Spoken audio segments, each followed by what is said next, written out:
Fala pessoal, tudo bom? Eu sou o Thiago Alcântara, aqui do time de marketing da Nelway, e hoje a gente está com um assunto que é super interessante. A gente vai falar um pouco sobre MVP, que é aquele protótipo inicial ali de um produto, e ele pode ser é uma questão para muita gente sobre como fazer, quais são os desafios ali, e é uma questão para empresas que estão começando, para startups, para grandes empresas, para times ali dentro de uma companhia. E para falar sobre esse tema, eu trouxe um cara que é um craque, já é meu parceiro aqui dos vídeos no YouTube, que é o Rafael Lessa, nosso VP de engenharia. Lessa, valeu por aceitar esse convite e o que você pode falar para a gente apresentando um pouquinho do que é o MVP? Bom, pessoal, um prazer estar aqui de novo falando com vocês. E esse assunto realmente me motiva bastante porque ele é super relevante, principalmente aí para as startups, as empresas que querem lançar novos produtos ao mercado, para que a gente tenha realmente, né, e todos tenham uma segurança que aquele produto vai entregar um real valor para o cliente. Só que na prática, né, isso eu posso fazer com desenvolvendo um produto do início ao fim ou com MVP, né? O que o MVP no final traz uma vantagem para a gente? É a gente ter um custo menor de desenvolvimento para eu poder validar a entrega de valor para o cliente, eu poder validar que aquela feature ou aquele produto inteiro realmente faz sentido eu gastar tempo de desenvolvimento, eu gastar tempo de um time de discovery, eu gastar tempo de um time de UX para poder realmente projetar e fazer todo o desenvolvimento daquele produto. É muito interessante também a gente dizer que assim, MVP não tem nada a ver do que fazer um produto mal feito, tá? Então, muitas vezes, muitas das pessoas às vezes olham assim, caraca, aquele produto tá mal feito, é um MVP. Isso não tem nada a ver com MVP. MVP, na prática, é realmente um produto, aquela versão do produto que a gente permite que o cliente tenha uma volta completa numa entrega de valor e a gente pode construir, medir e aprender, sempre com mínimo tempo, mínimo esforço de tempo e desenvolvimento, né? Mas não tem nada a ver com o produto mal feito. Se o produto está mal feito, não é MVP, tá? Ou um MVP mal feito, realmente, né? Ah, legal, não é justificativa para você, para código mal feito ali, ou para, enfim. Eu acho que um ponto bem interessante, Lessa, que eu queria que você falasse até um pouco mais, é a respeito das vantagens dessa abordagem, assim. Eu imagino que economia, em vários sentidos, né, economia de tempo, economia de recurso ali, mas tem alguns MVPs, a gente estava até comentando um pouquinho antes da gravação aqui, tem alguns MVPs que testam também o interesse das pessoas sobre aquele produto, né?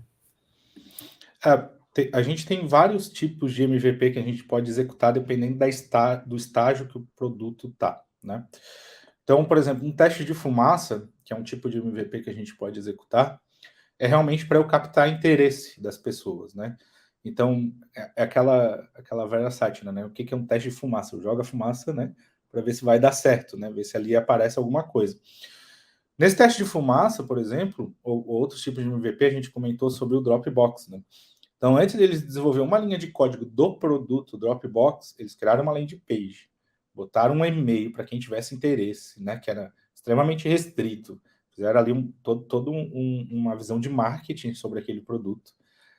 E todo mundo que tinha interesse tinha que cadastrar seu e-mail. Com base nisso, as pessoas recebiam um e-mail dizendo: ó, logo você receberá o link para download do Dropbox. Com base nisso, eles capturaram o quê? O real interesse das pessoas. Então, eles botaram uma métrica que era: se a gente tiver X pessoas querendo fazer o download do Dropbox, vale a pena a gente desenvolver este produto, né? Mas tem outros tipos de MVP que a gente pode fazer, por exemplo, de teste AB. Então, eu boto um produto no ar, uma feature no ar, e eu faço teste com o cliente, realmente capturando e medindo que o cliente está interagindo com o nosso site, com a nossa funcionalidade ou com o nosso produto. Coloco sempre métricas de sucesso. É importante que qualquer MVP ou qualquer teste eu tenho as métricas de sucesso para garantir que aquele teste foi bem sucedido ou mal sucedido. E aí sim eu posso partir para um próximo nível de ou desenvolver o produto ou fazer um MVP, um V2 ou V3, assim por diante, né?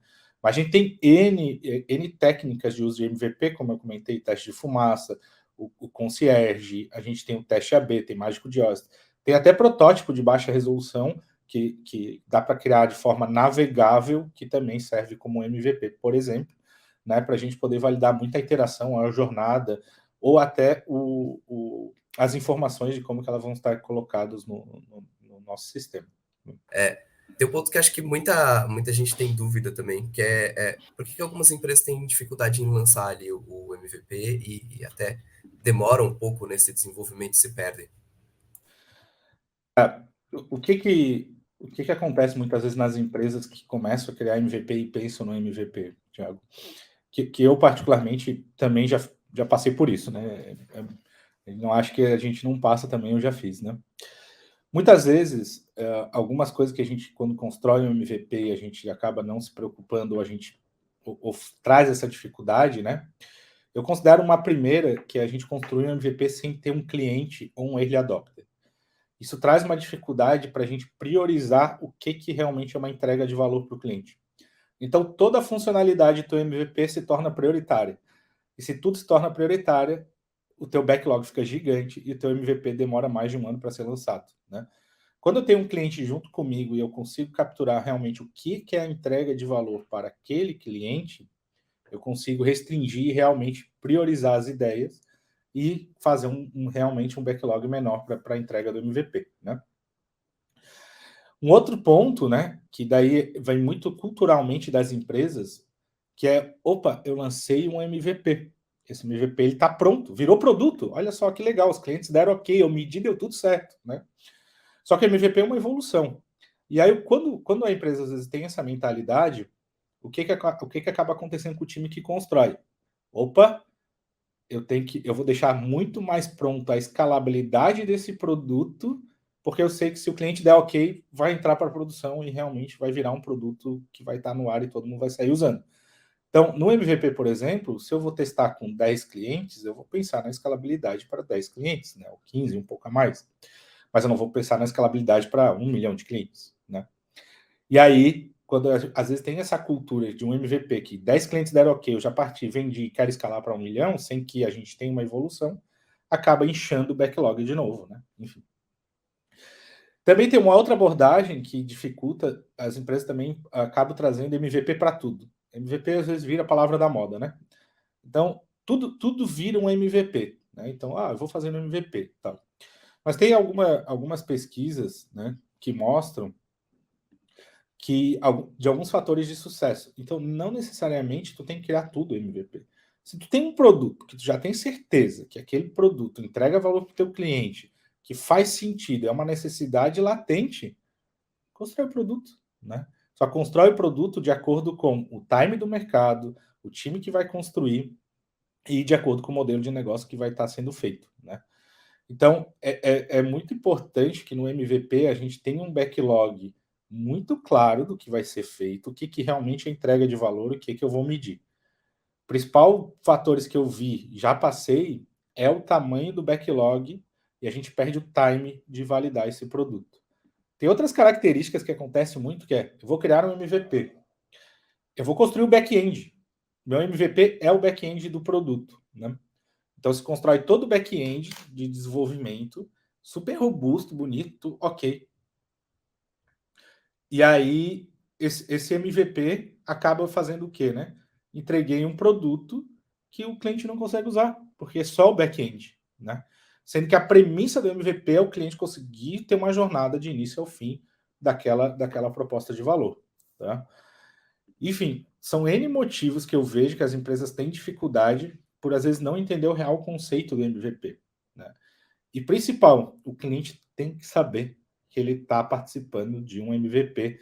No caso, quando tu estiver fazendo, por exemplo, uma empresa B2B como a nossa, a gente precisa comunicar ao cliente se ele quer participar desse teste, desse MVP, da criação desse produto, né? Em empresas B2C, acaba que é meio mais complexo às vezes isso, mas as empresas elas lançam MVP o tempo todo e a gente não percebe. O YouTube, por exemplo, quando toda hora que a gente acessa, assine o YouTube Premium, vem aquela janelinha, né? Tal. Ali estão testando o MVP deles do YouTube Premium e a gente está passando pelaquilo para eles medir interesse, por exemplo, né? Mas isso não interfere, né? No caso de B2C, eu não preciso perguntar necessariamente para o cliente, desde que isso não esteja impedindo o trabalho realmente dele, ou a execução do fluxo normal dele do dia a dia. Bacana que você comentou um outro aspecto que eu ia até te perguntar, Alessa, a respeito de feature. Às vezes você consegue lançar ali um MVP que não seja um novo produto só, né? Que seja ali uma ferramenta, uma funcionalidade. Você quer realmente testar se agrega ao produto, se agiliza a experiência do consumidor, né? Exato. O teste AB, por exemplo, ele serve muito para a gente testar funcionalidades, né? Eu boto uma funcionalidade no ar e começo a fazer esse teste para que a gente possa medir e ter clareza que aquela funcionalidade entrega um valor para o nosso cliente, né? Várias empresas hoje, né, elas acabam adotando muito teste de MVP de funcionalidades e não necessariamente de um produto inteiro, justamente porque facilita a vida do teste do produto e a evolução natural do ciclo de vida daquele produto, né? Então, o exemplo que eu acabei dando, né, do YouTube, por exemplo, né, que coloca funcionalidades, colocou YouTube Premium, tem o YouTube Kids. Então, eles vão testando essas novas variações do produto, justamente com o uso do cliente e captando o real interesse dele, né? Você acha que o Google é um exemplo legal de empresa que lança produto bastante baseado em MVP? Porque a gente vê aquelas páginas, aquelas famosas páginas de cemitério de produtos do Google que o Google lançou e tal. Dá para ver que eles testam muita coisa, muito mercado ali e ferramenta, né? Uhum. O Google, né, eles têm um fluxo muito interessante de MVP que eles constroem e praticamente todos os produtos deles que eles querem testar nascem com um MVP. E o Google é tão grande, né, que os próprios produtos que eles têm e os MVPs, por exemplo, que eles acabam muitas vezes criando, também é testado dentro do próprio Google, né? Por exemplo, a Google Cloud lança produtos outros times da própria Google acabam executando e também testando os MVPs que são criados lá dentro, né? E aí eles têm vários projetos, né, que auxiliam também os funcionários a poder submeter seus MVPs, submeter suas ideias, poder desenvolver essas ideias, né? Projeto 8020 do Google, por exemplo, que daí vai muito na linha de eles inovar, mas eles querem inovar com também um mínimo custo, né? Então, o MVP está na essência do Google em qualquer produto que eles criam, né? Se vocês olharem, muito dos produtos do Google tá a informação de beta ainda, né? Então, vocês olham lá, esse produto está em beta, justamente para dar visibilidade para as pessoas que não é um produto realmente final que está pronto totalmente para uso e não vai. Pode ser que sempre o MVP tenha algum bug, né? Não previsto, por exemplo, né? Diz para mim uma coisa, qual que é o principal objetivo no fim do dia de criar um MVP, Lessa? E o que você acha que esse tipo de experimento aí, de conceito precisa provar para você evoluir o desenvolvimento do produto, etc. Acho que o principal sempre é a gente conseguir capturar do cliente que esse produto é relevante para ele e ele ou assinaria, ou pagaria, ou faria o download daquele produto. No final, ele usaria aquele produto, tá? Eu posso fazer isso desenvolvendo um produto inteiro, gastando 1, 2 anos de desenvolvimento, ou eu posso tentar capturar isso aos poucos numa evolução contínua do meu produto, né? Tem uma imagem, é bem clássica, até mostrar um slide para vocês, que é do que é uma imagem clássica do MVP, né? Que tu começa com uma bicicleta, tu vai para um patinete, né? Tu vai ali para uma motocicleta, depois para um carro, depois para um caminhão, né? Construção contínua desse MVP, que tu não vai construir uma roda, o chassi, porque o usuário, o cliente não consegue usar isso, né? Aqui do lado também na Roku e Dropbox são exemplos de MVPs, né? Ali o Roku, um brainstorm, por exemplo, de o que eles estavam considerando que era essencial, o Dropbox, aquela lead page que eu comentei, que era o pedido do download, né? Mas principalmente, né? Essa imagem eu gosto dela, mas eu sempre faço uma ressalva sobre ela. Porque se o cliente quer, por exemplo, às vezes um carro e eu entreguei a bicicleta para ele, tu tem que conhecer muito bem o teu cliente para saber se realmente a bicicleta é o primeiro produto, o primeiro MVP que tu vai construir. Se eu pensar, por exemplo, eu estou construindo a bicicleta e a pessoa não gosta de pedalar, eu posso invalidar o meu MVP. Porque já no primeiro, eu posso ter uma negativa tão grande que eu vou pivotar esse MVP e pivotar esse produto. Eu nunca cheguei, de repente, num caminhão. Então, desde o primeiro produto que tu está fazendo, desde a primeira versão do MVP que tu está fazendo, tu tem que conhecer muito bem quem é teu usuário, quem é teu cliente, para te poder decidir qual a primeira versão do teu MVP. Pode ser que a minha primeira versão já tenha que ser uma bicicleta motorizada, por exemplo, porque meu cliente não pedala, ou ele não sabe pedalar. Né? Então, essa primeira versão do MVP, ela conta muito para o sucesso do produto, eu conhecer o cliente, eu saber o que é uma entrega de valor e mostrar que ele consegue do início ao fim. Um outro exemplo, né? Não adianta nada eu entregar, às vezes, o carro para ele, se a estrada que ele vai dirigir não passa o carro, né? Então pode ser que eu tenha que dar, na realidade, uma moto super esportiva, né? Enfim, no final do dia, o que é o importante que tu comentou, Thiago? Eu conhecer meu cliente a fundo, eu saber qual é a real necessidade dele, eu entender o que eu consigo entregar com tecnologia, com o meu produto, para aquele cliente que vai ser uma entrega de valor de acordo com a necessidade dele. Se não está de acordo com a necessidade dele, pode ser que isso não funcione, né? Agora, um outro exemplo que eu gosto de dizer também, quando a gente trabalha num fluxo de inovação, às vezes eu não consigo ter a percepção, ou o cliente não consegue ter a percepção que ele quer um determinado produto. Um exemplo, né? A própria Apple, né? Quando lançou o iPhone, né? Não existia, a gente não tinha um telefone touchscreen, como foi criado no iPhone, né? E nem uma visão de uma loja virtual.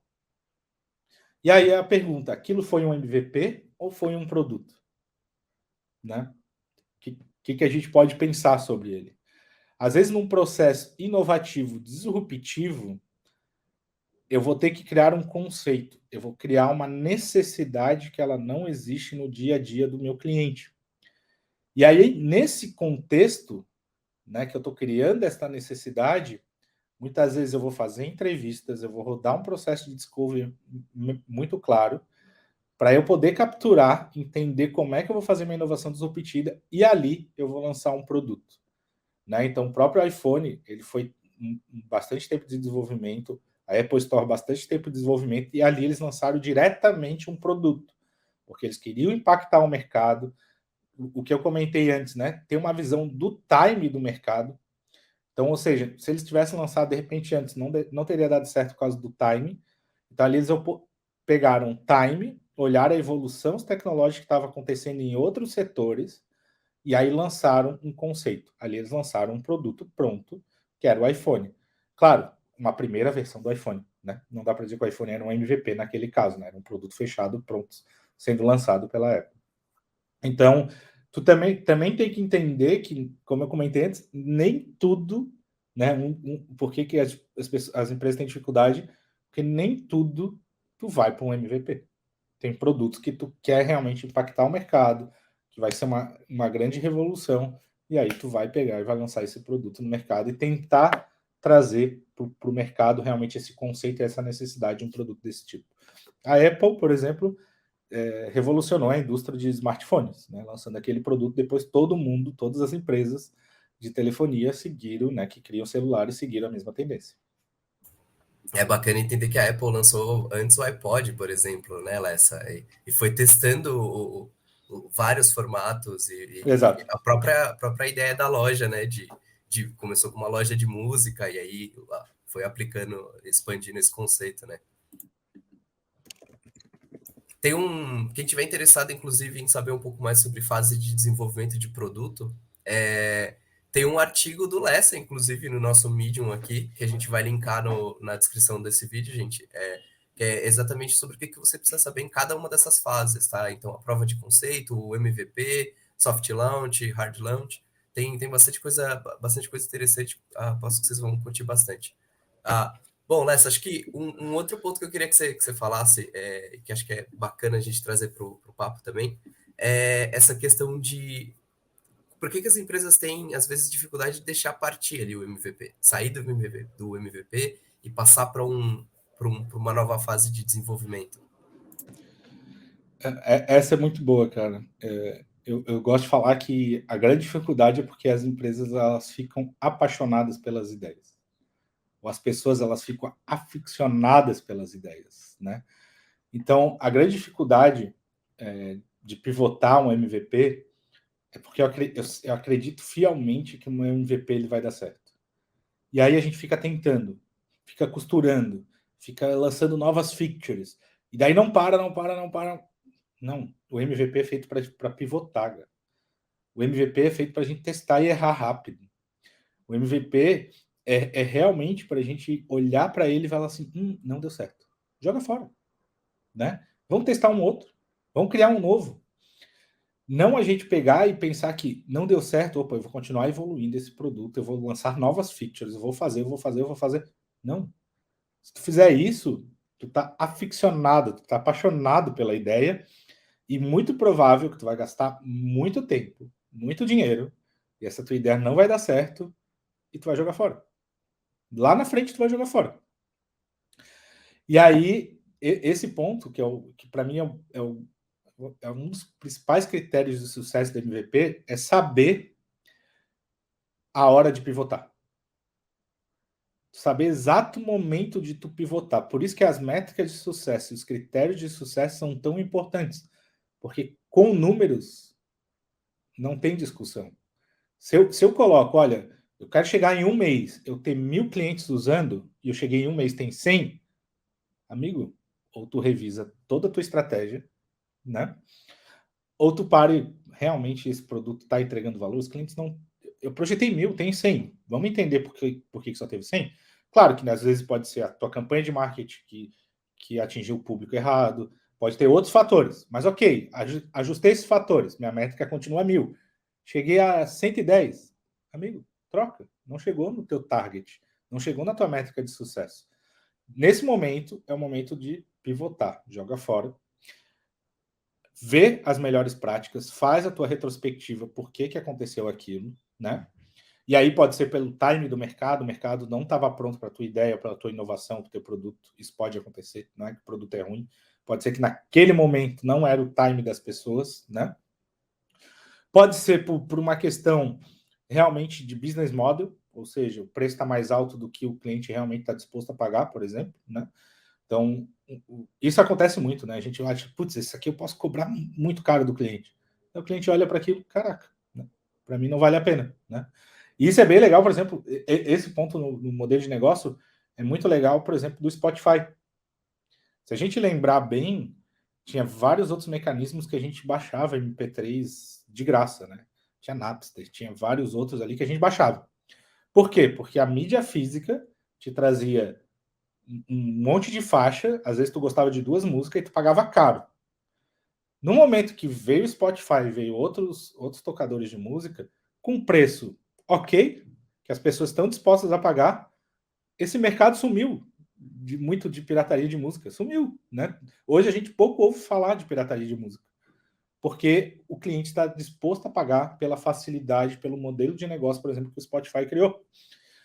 E ok, isso é modelo de negócio, isso a gente entender. E às vezes a gente bota um preço elevado, o cliente não está disposto a pagar, e aí eu posso revisar isso, né? Outro ponto também que às vezes a gente não consegue captar recursos, né? Então é legal pensar que o MVP e os fatores que a gente pensa nesse MVP, às vezes a gente também tem que ter recurso para continuar, né? E poder evoluir esse produto, e às vezes a gente não consegue mostrar esse real valor, né? Mas os aficionados pela ideia, eles têm que entender e eles têm que aprender que precisamos pivotar, precisamos errar, precisamos aprender, precisamos mudar o produto para que entregue realmente o valor para o seu cliente. Tá? Pô, Lessa, é muito interessante você falar até, inclusive, dessa evolução de mercado, de como as pessoas pararam até de baixar filme, música, por conta de uma solução que acabou suprindo ali a demanda por preço, enfim, e o acesso, né? Bem interessante essa mudança. Para a gente ir fechando o papo aqui, queria que você deixasse, de repente, alguns outros exemplos que você acha que são interessantes para as pessoas correrem atrás aí, dar uma olhada em como outras empresas desenvolvem. A gente já citou algumas, né? Aqui, o Google, o Spotify. Tem mais algum exemplo que você acha que é de manual? Mas... O Uber foi bem interessante também, né? Ele começou com o Uber Cab, que o MVP dele, a premissa, né? Era como um aplicativo, né? De ride sharing, né? que é mais ou menos como funciona hoje, mas ele operava só em São Francisco e funcionava como um modelo de lista de passageiros, né? Tinha um pequeno grupo selecionado que era operacional, na época era só até para iOS, e ele fazia um contato direto com esse pequeno grupo de passageiros, com os motoristas que queriam ali dar carona, né? Na época era muito voltado caronas de carro de luxo, né? E o pagamento também já ocorria via cartão de crédito, né? Claro que daí, se vocês perceberem, né, o Uber teve uma grande evolução, né? Que depois de sair de carro de luxo, botou vários outros tipos de carro, atendendo todos vários segmentos e assim por diante, né? Então, mas ele começou muito nesse contexto. Então, às vezes o MVP também ele pode ser muito concentrado para te fazer em pequenas localizações, né? Então, vou fazer só aqui em Florianópolis, vou fazer só em São Francisco, vou testar primeiro com um pequeno grupo seleto para depois partir com esse produto para frente, né? Teve outro também que foi um MVP que na época bombou bastante, né? Foi o Groupon também, um exemplo de MVP de uma ideia, né? Que depois foi mudando o curso, enfim. Mas ele começou com um aplicativo chamado The Point. Então a plataforma era reunir pessoas em grupos para que pudesse fazer algo junto ou algo grande, né? Em vez de a pessoa fazer sozinho, tá? Então, eu quero ir num restaurante, quero ir numa festa, mas não quero ir sozinho, né? E aí, depois, com o tempo, o Groupon também foi mudando, né? Foi mudando a marca e tudo mais, que foi a visão daquela ideia depois de cupons de desconto que tinha também, né? Mas foi um exemplo. O próprio Facebook também, ele começou como MVP, se vocês procurarem depois a carinha do Facebook, né? De rede social, era bem simples, tinha um login na esquerda e tal, toda branca, né? Era de Facebook, por exemplo. E aí ele foi criando, né, esse MVP de redes sociais e tinha um visual muito simples, um momento muito distribuído da universidade lá de Stanford, né? Mas ele validou isso porque rodava dentro da rede social dos amigos da faculdade. Então eles restringiram o público, né, que era muito voltado ali para que pudesse poder validar esse MVP como um todo, né? O próprio Dropbox, que eu já falei, o Airbnb foi outro, né, que também foi dois amigos lá em São Francisco, né, fizeram, na época, a ideia deles era só ganhar um trocado, né, durante uma conferência que foi feita, que tinha muitos visitantes na cidade, e aí eles preveram que ia ter um overbook de hotel, eles decidiram alugar quartos para quem chegava na cidade e procurava essa alternativa. Então, o MVP também foi uma plataforma muito simples, né, que oferecia quartos vagos como alternativa de hospedagem. Depois evoluiu para o que é o Airbnb hoje, né? E aí era Airbed Breakfast e Breakfast, né? Então, bem legal também como foi criado. Então, se a gente for ver, né, vários desses produtos, eles nasceram muito no conceito de MVP, tá? Tem um no Brasil que também ficou muito famoso, que é o Easy Tax, que foi desenvolvido, né? Surgiu um dia que eles precisavam de um táxi no Rio de Janeiro e não conseguiram, né? E aí veio esse insight, né? Que eles precisavam conectar ali os taxistas às pessoas, né? E não a gente procurar o ponto de táxi, tá? Isso são exemplos, né, de MVP de empresas que estão muito voltados para B2C, né? Ou seja, as empresas, as companies vendem direto para o consumidor final, porque esses acabam se tornando muito mais famosos, né, no dia a dia, que viram públicos, né, mas várias outras empresas que não têm esse formato, têm o formato B2B, por exemplo, a nossa, a gente foca muito no conceito de criação de MVP, que a gente parte primeiro dessa esteira, cria o MVP, depois a gente parte do MVP na evolução natural dele, a gente vai para um soft launch, que é um lançamento suave desse produto, né? Então a gente faz mais uma bateria de teste e valida os nossos critérios de sucesso. E depois a gente vai para a hard launch, que daí entra no nível de escala realmente deste produto. Não, bacana demais você falando desses aplicativos e você perceber a evolução deles hoje, né? Além da escala que eles ganharam, né? Hoje em dia todo mundo sabe o que é um Uber, mas tem o quanto de aprendizado não deve ter tido nesses MVPs aí, né? Acho que é bem legal essa. Bom, tem algum ponto que você acha que vale a pena relembrar o pessoal ou alguma dica para quem realmente tá nessa ideia de, beleza, eu tenho um MVP que não tá indo para frente, será que tipo de decisão que eu tomo? E deixa também seus contatos, Lessa, para o pessoal, se alguém tiver alguma dúvida. Eu queria definir algumas premissas, né, que que eu considero muito importantes ali, fazer um resumo do que a gente falou, tá? Primeiro, a gente definir a métrica de sucesso do produto. Isso é básico. Quando eu começo a criar, quando eu começo a pensar no MVP, eu já tenho que pensar qual é a minha métrica de sucesso, tá? Segundo ponto, a entrega do MVP 1.0, ele vai permitir que a gente modele, publique, instancie. Então, a gente tem que validar através dos fluxos do cliente, a jornada do cliente propriamente dita, tá? Se eu não tenho clara a jornada do meu cliente, o que eu quero validar, acaba não sendo bem sucedido, tá? Um outro ponto, né? Eu comentei bem no começo que MVP não tem nada a ver com produto mal feito, tá? Então, já criem um MVP de vocês, revisem o código, construam um código que depois ele pode ser evoluído e escalado, né? Tinha muito no começo uma premissa, às vezes, do MVP, que, eu construí um MVP, eu vou jogar fora, né? Joga totalmente fora. Pense o MVP como uma evolução, né? Isso facilita. É claro que, às vezes, quando eu vou criar um primeiro MVP, uma estratégia minha pode ser realmente depois jogar fora. Mas tem que estar claro isso desde o começo, tá? Muitos acontece de ter dificuldade porque a minha estratégia é pensar, se der certo eu vou evoluir, mas não cria bem a fundação desse produto, tá? Pense sempre também de ter um conjunto de clientes no modelo B2B que vão estar junto com vocês, tá? Então, pense em clientes de pequeno porte ou de médio porte, né? Sempre clientes, às vezes, do MVP, que é muito grande, tem um grande porte, traz dificuldade e complexidades tecnológicas, às vezes, pelo volume de dados que ali vai estar transacionando, né? Ou também pela necessidade que, às vezes, um cliente muito grande traz de o produto estar já realmente pronto, tá? Então, validem com esses clientes, né? E escolham clientes ali que realmente vão estar com vocês para poder fazer o teste e criar esse produto em conjunto, tá? No caso de B2C, né? Segmentem, né? Olhem os exemplos que eu comentei. Façam numa cidade, uma cidade menor, testem esse produto com pequenas pessoas e depois vocês vão escalando e botando em outras cidades, tá? E no caso também de B2C, tenha sempre o early adopter de vocês. No dia a dia, coloquem esse early adopter para vocês, que é o parceiro, é um cliente parceiro de vocês, que vocês têm certeza que o que ele trazer não é exclusivamente dele, e sim coisas que vão contribuir para a evolução do produto de vocês. E a última dica, né?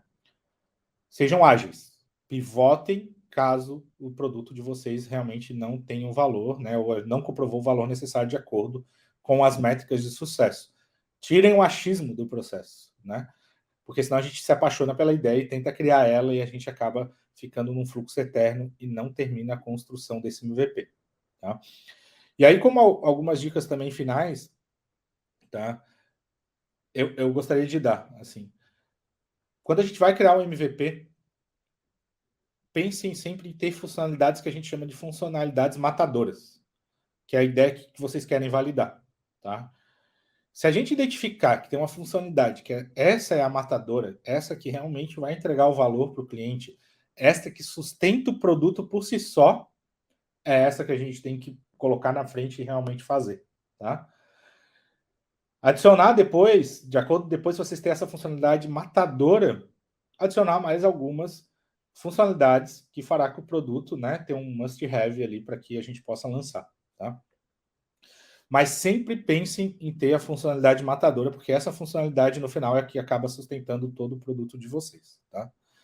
E aí o MVP, né, sempre é uma maneira mais rápida de percorrer esse ciclo de construir, medir e aprender de feedback com o mínimo esforço possível, tá? E aí mais algumas dicas, né? Utilizem algumas combinações de metodologias como Design Thinking, Customer Development, Canvas de propósito de valor, NABC, Lean Startup, para a definição bem do problema de vocês, entender a necessidade e criar um modelo de negócio, tá? Cara, bem legal, baita aula mesmo. Acho que é um tema super interessante, até porque eu adoro falar sobre os bastidores, por exemplo, desses produtos e do desenvolvimento desses produtos. Lessa, brigadão pelo teu tempo, obrigado por estar aqui em mais um vídeo com a gente. Se você curtiu esse conteúdo, gente, compartilha com seus colegas aí no desenvolvimento do seu produto. Se tiver alguma dúvida também, manda aqui nos comentários pra gente. E não se esquece de inscrever no canal, tá bom? A gente se vê na próxima. Obrigado, pessoal.